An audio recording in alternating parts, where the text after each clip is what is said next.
Bismillahirrahmanirrahim. Assalamualaikum warahmatullahi wabarakatuh.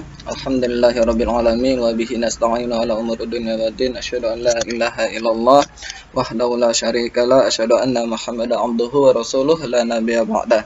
Allahumma shalli ala sayyidina Muhammad wa ala ali sayyidina Muhammad. Baik, pertama-tama nama Yudi Handardi, NIM 1930505061, mata kuliah Psikologi Terapan, dosen pengampu Bapak Haji Hendra Wijaya MPDI. Baik, di sini saya akan membahas mengenai teori psikologi tentang pengendalian emosi. Emosi berasal dari kata emotion dalam bahasa Prancis atau dalam bahasa Latin emover yang artinya keluar. Secara etimologisnya, emosi diartikan bergerak keluar. Emosi merupakan suatu konsep yang luas dan tidak dapat dispesifikasikan. Emosi merupakan suatu reaksi bisa positif maupun negatif maupun dampak dari rangsangan dari dalam diri sendiri maupun dari luar. Berikut ini pengertian emosi menurut para ahli. Press 1999 merupakan seorang EQ organisasional, konsultan dan juga pengajar. Press mengungkapkan arti emosi adalah suatu reaksi tubuh dalam menghadapi sesuatu. Sifat dan intensitas emosi terkait erat dengan aktivitas kognitif sebagai hasil dari persepsi terhadap situasi. Hattersley 1985, emosi adalah kondisi psikologis yang merupakan pengalaman subjektif yang dapat digunakan atau dilihat dari reaksi wajah atau tubuh. Kelenginan dan kelengina 1981, emosi adalah kondisi yang berhubungan dengan tujuan, tingkah laku.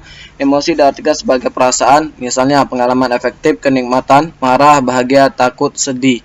William James, emosi yaitu kondisi budi rohani yang menampakkan diri dengan suatu perubahan yang jelas. Teori-teori emosi. Teori emosi disampaikan oleh para ahli melalui penelitian dan pengamatan mereka dari masa ke masa dan saling menyempurnakan. Berikut ini adalah teori emosi dalam psikologi. Teori James Lange, emosi adalah persepsi tentang perubahan tubuh. James menyatakan bahwa emosi adalah ketika kita merasa sedih, ketika menangis, marah, ketakutan. James dan Cole mengusulkan gagasan mengenai rangkaian kejadian pada emosi. Individu menerima situasi dan menghasilkan emosi. Individu bereaksi pada situasi dan memperhatikannya. Persepsi terhadap reaksi menjadi dasar untuk emosi yang dirasakan. Pengalaman emosi dirasa terjadi setelah perubahan tubuh yang dilakukan oleh sistem saraf otonom. Teori Cronenberg, emosi yang dirasakan dan respon dari tubuh merupakan keadaan yang berdiri sendiri. Cannon mengajukan pendekatan untuk melihat adanya hubungan antara keadaan tubuh dan emosi yang dirasakan melalui riset. Cannon kemudian menyatakan bahwa emosi merupakan apa yang dirasakan dan reaksi tubuh dalam emosi saling bergantung. Menurut teori ini, emosi dihasilkan dari stimulus luar kemudian mengaktifkan hipotalamus. Hipotalamus mengirim output kedua arah, yaitu satu organ dalam tubuh dan otot-otot eksternal untuk berekspresi. Dua, ke korteks cerebral di mana pola diterima sebagai emosi yang dirasakan. Berbeda dengan teori sebelumnya, teori menyatakan bahwa perasaan dengan reaksi tubuh berdiri sendiri.